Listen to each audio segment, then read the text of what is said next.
Chapter 11, Compounding of Offences, Adjudication and Special Court. Test your knowledge questions. Question number 1. In the annual general meeting of XYZ Limited, while discussing on the matter of retirement and reappointment of Director X, allegations of fraud and financial irregularities were levied against him by some members. This resulted into chaos in the meeting. The situation was normal only after the chairman declared about initiating an inquiry against the director, Mr. X, however, could not be reappointed in the meeting. However, Mr. X could not be reappointed in the meeting. The matter was published in the newspaper next day. On the basis of such news, whether the court can take cognizance of the matter and take action against the director on its own. So, as per section answer to this is section 439 of the Companies Act 2013 provides that offences under the Act shall be non-cognizable as per this section, notwithstanding anything contained in the Code of Criminal Procedures 1973. Every offence under this Act, except the offences referred to in subsection 6 of section 212, section 212, subsection 6, shall be deemed to be non-cognizable within the meaning of the said code. No court shall take cognizance of any offence under this Act which is alleged to have been committed by any company or any officer thereof, except on the complaint in writing of the registrar, a shareholder, or a member of the company, or of a person authorized by the central government in that behalf. Thus, in the given scenario, the court shall not initiate any suo motu action against the director, Mr. X, without receiving any complaint in writing of the registrar of companies, a shareholder of the company, और of a person authorised by the central government in this behalf. तो इसमें यही बोला गया है कि accept section 212 subsection 6 बाकी सारे ऑफेंस नॉन कॉग्निजेबल होते हैं, सिर्फ सेक्शन 212 सबसेक्शन 6 वाला ऑफेंस कॉग्निजेबल ऑफेंस होता है. और कोई भी कोर्ट खुद से नहीं आएगी अनलेस एंड अनटिल कोई शेयर होल्डर आरओसी या फिर सेंट्रल गवर्नमेंट किसी ऑथराइज पर्सन को ऑथराइज करके केस करवाए उस पर. So in this case suo motu government action court action नहीं ले सकता, सिर्फ न्यूज़पेपर के बेसिस पे.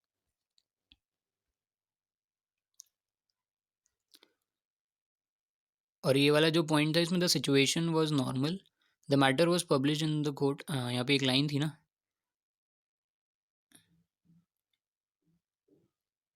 However x could not be reappointed in the meeting. तो इससे रिलेटेड कुछ नहीं लिखना था, सिर्फ प्रोविजन डालना था कि कॉग्निजेंस है कि नॉन कॉग्निजेंस है और अपॉइंट हुआ कि नहीं हुआ.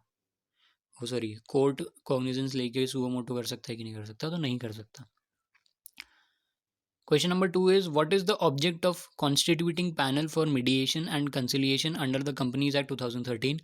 Who can file application for mediation and conciliation? Answer number 2, section 442 of the Companies Act 2013. It is provided that the central government shall maintain a panel of experts for mediation between the parties during pendency of any proceedings before the central government or the tribunal or the appellate tribunal under the Act. In common parlance, mediation means intervention of some third party in a dispute with the intention to resolve the dispute. Similarly, conciliation means the power of adjusting or settling disputes in a friendly manner through extrajudicial means. The object behind the panel is to dispose the matter pending before the government or tribunal as mentioned above. Filing of application. Application for mediation and conciliation can be made by any party to the proceedings. It shall be accompanied with such fees and in such form as may be prescribed. The central government or the tribunal or the appellate tribunal before which any proceedings is pending may suo motu refer any matter pertaining to such proceeding to such number of experts as it may deem fit.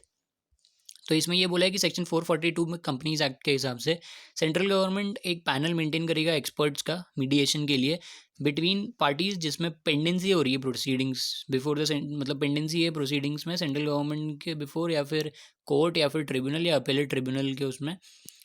और in common parlance general understanding के हिसाब से mediation का मतलब होता है कि intervene करना किसी थर्ड पार्टी का एक डिस्प्यूट में with an intention to resolve the dispute. उस इंटेंशन के साथ उस मैटर को पकड़ना कि आप उसको रिजॉल्व कर दोगे. सिमिलरली कंसिलिएशन का मतलब होता है the power of adjusting, adjust करना या सेटल करना किसी डिस्प्यूट को फ्रेंडली मैनर में through extra judicial means which are not written in law but बात करके कि भाई ऐसे अच्छे से कर लो, केस वेस मत करो, टाइम लगेगा. क्योंकि इस ऑब्जेक्ट यही है कंसिलिएशन के पीछे कि कोर्ट का टाइम बचे, आपका टाइम बचे, मैटर्स जो पेंडिंग है वो जल्दी जल्दी ख़त्म हो. और एप्लीकेशन कौन फाइल कर सकता है? कोई भी party to the proceeding application file कर सकता है with such fees and form as may be prescribed. और उसके बाद सेंट्रल गवर्नमेंट और ट्रिब्यूनल और अपेलेट ट्रिब्यूनल के पास भी पावर है कि प्रोसीडिंग्स जो पेंडिंग है उनको सुओ मोटो प्रोसीड करके आप कंसिलिएशन में डालो और उनको ख़त्म करो। अगर उनको सही लगता है तो एक्सपर्ट पैनल के पास भेज दो और कंसिलिएशन करके ख़त्म कर दो। Question number 3, mister Joseph, a member of Armaments Limited, is aggrieved due to failure of the company to make payment of dividend declared in the AGM held in August 2015. He makes a complaint in writing before the court of competent jurisdiction within the prescribed period of limitation. But the court refused to take cognizance of the alleged offence. Explain the legal position in this regard under the Companies Act 2013. Also state the offences under the Companies Act 2013 which are cognizable and which are non cognizable. तो cognizable तो सिर्फ एक ही है, section 212 subsection 6 वाला offence अभी पढ़ा था ऊपर वाले क्वेश्चन में, और बाकी सारे जो बचे हैं वो नॉन कॉग्निजेबल है।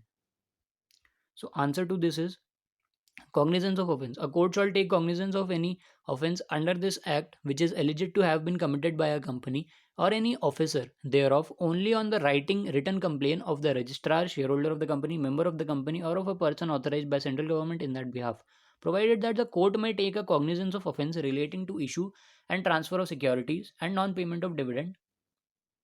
अगर इन तीनों से रिलेटेड कोई भी ऑफेंस है जिस पे कोर्ट कॉग्निजेंस लेना चाह रहा है, जो कि issue and transfer of securities and non payment of dividend,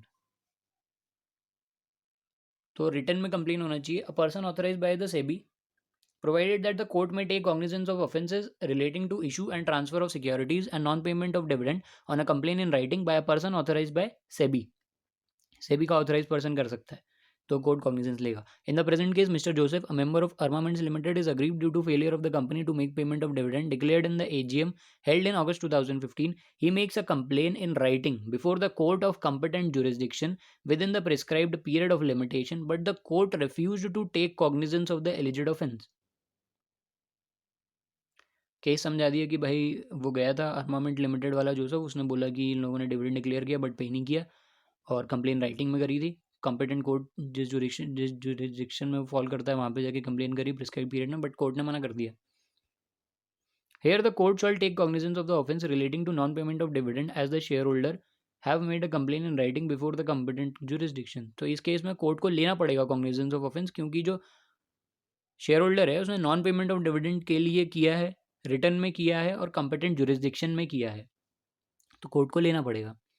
cognizance and non cognizable offence. Cognizable and non cognizable offences क्या होते हैं? Overriding the provisions given under the code of criminal procedure 1973, every offence under the companies act 2013 except the offences referred to in section 212 subsection 6 of the Companies Act, which deals with the investigation into affairs of a company by serious fraud investigation officer, shall be deemed to be non-cognizable within the meaning of the said code.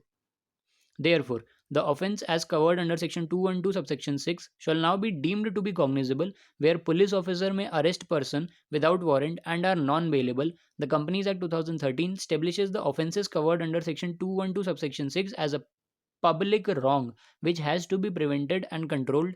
This non-bailable nature of the offence deter the offender and the others from committing further and similar offences. तो इन्होंने ये बताया इसमें कि as per overriding provisions of the code of criminal procedure every offence under companies act except जो offences 212 subsection 6 में है जो कि डील करते हैं सीरियस फ्रॉड इन्वेस्टिगेशन ऑफिसर, उनको डीम करेंगे वो नॉन कॉग्निजेबल है। बाकी जो सेक्शन 212 सबसेक्शन 6 में है that is a cognizable offence where police में अरेस्ट, जहाँ पे पुलिस अरेस्ट कर सकती है पर्सन को विदाउट एनी वारंट, जो कि नॉन बेलेबल होगा, बेल भी नहीं मिलेगी। So Companies Act 2013 establishes the offence covered under section 212 as public wrong, 212 subsection 6 as a public wrong, public interest में इसको रोकना और कंट्रोल करना ज़रूरी है। दिस नॉन बेलेबल इसलिए है क्योंकि जो ऑफेंडर है वो वापस वैसा ऑफेंस ना करे, जेल में बैठा रहेगा, समझ में आएगी उसको। Question number 4, Excel Limited committed an offence under the Companies Act 2013. The offences fall within the jurisdiction of a special court of Bundi district in which the registered office of Excel Limited was situated. However, in the Bundi district, there were two special courts, one in X place and other in Y place. Identify the jurisdiction of special court for trial of an offence committed by Excel Limited. Excel Limited ने एक offence commit किया companies act के हिसाब से। Offence था कि offence जो था वो उस जुरिस्डिक्शन में फॉल कर रहा था जो स्पेशल कोर्ट बूंदी डिस्ट्रिक्ट में है और रजिस्टर्ड ऑफिस भी बूंदी में ही है। However, in that Bundi district there were 2 special court. अब बुंदी डिस्ट्रिक्ट में क्या हुआ कि 2 स्पेशल कोर्ट हैं, एक एक्स प्लेस पे और दूसरा वाई प्लेस पे। तो अब आप बताओ कि कौन से जुरिस्डिक्शन के स्पेशल कोर्ट में इसका ऑफेंस ट्रायल होगा एक्सेल का। Answer number 4. All offences which are punishable in this act with imprisonment of 2 or more years shall be triable only by the special court established for the area in which the registered office of the company in relation to which the offence is committed. According to section 436, where there are more special courts than one for such area, by such one of them as may be specified in this behalf by the state by the high court concerned.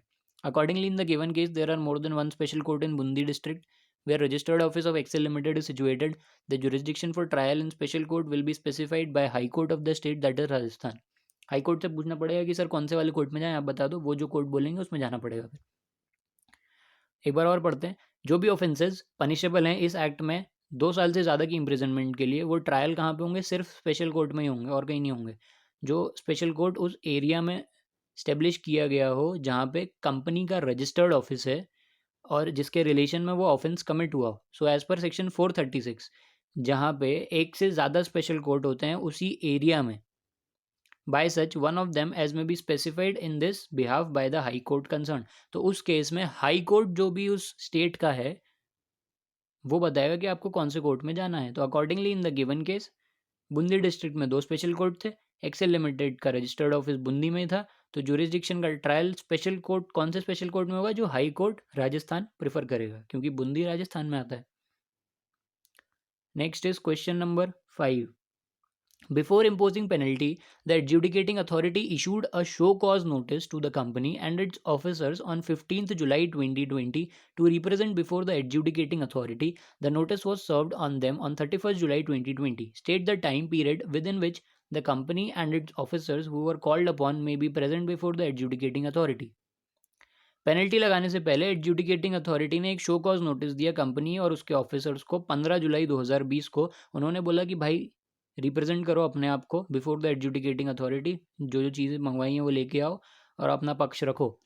The notice was served on them, 31 जुलाई को notice पहुंचा उनके पास। State the time period within which the company and officers who are called upon may present before the adjudicating authority. 31 जुलाई को गए तो उनके पास टाइम कितना है कि वो अपने आप को जाके प्रेजेंट कर सकें, वो बताओ प्रोविजंस के हिसाब से। So as per answer 5, issue of written notice by an adjudicating officer. Rule 3 of the company's adjudication of penalties rules 2014, read with section 454 of the Companies Act 2013, states that before adjudging penalty लगाने से पहले the adjudicating officer shall issue a written notice in the specified manner to the company and to the officers of the company who is in default or any other person as the case may be to show cause within such period as may be specified in the notice, not being less than 15 days and more than 30 days from the date of service thereon, why the penalty should not be imposed on it or him. Accordingly, the company and its officers should be presented before the adjudicating authority on or before 30th August, not being not more than 30 days from the date of service of notice thereon. तो 31 जुलाई को उनको notice दिया था, तो कम से कम 15 दिन का टाइम और ज़्यादा से ज़्यादा 30 दिन का टाइम दे सकते हो। मतलब 30 अगस्त से पहले पहले उनको जाके अपना पक्ष रखना पड़ेगा वहाँ पे एडजुडिकेटिंग ऑफिसर के सामने। और एडजुडिकेटिंग ऑफिसर को रिटर्न में एक नोटिस भेजना पड़ेगा। किस किस को नोटिस भेजेगा, कंपनी को भेजेगा, जो ऑफिसर्स भेजेगा, और कोई दूसरा पर्सन, जिस any other person as the case में भी, केस के हिसाब से किसी और को भेजना तो उसको भी भेज देगा। शो कॉज नोटिस भेजेगा to the specified in the notice. Period specify करना पड़ेगा उसमें, जो कि कम से कम 15 दिन, ज़्यादा से ज़्यादा 30 दिन बस लेटर देने के, date of service of notice, कि भाई आप पे पेनल्टी क्यों नहीं लगाएं, बताओ हमको। नहीं बताओगे तो लगा देंगे, ख़त्म बात, फिनिश्ड।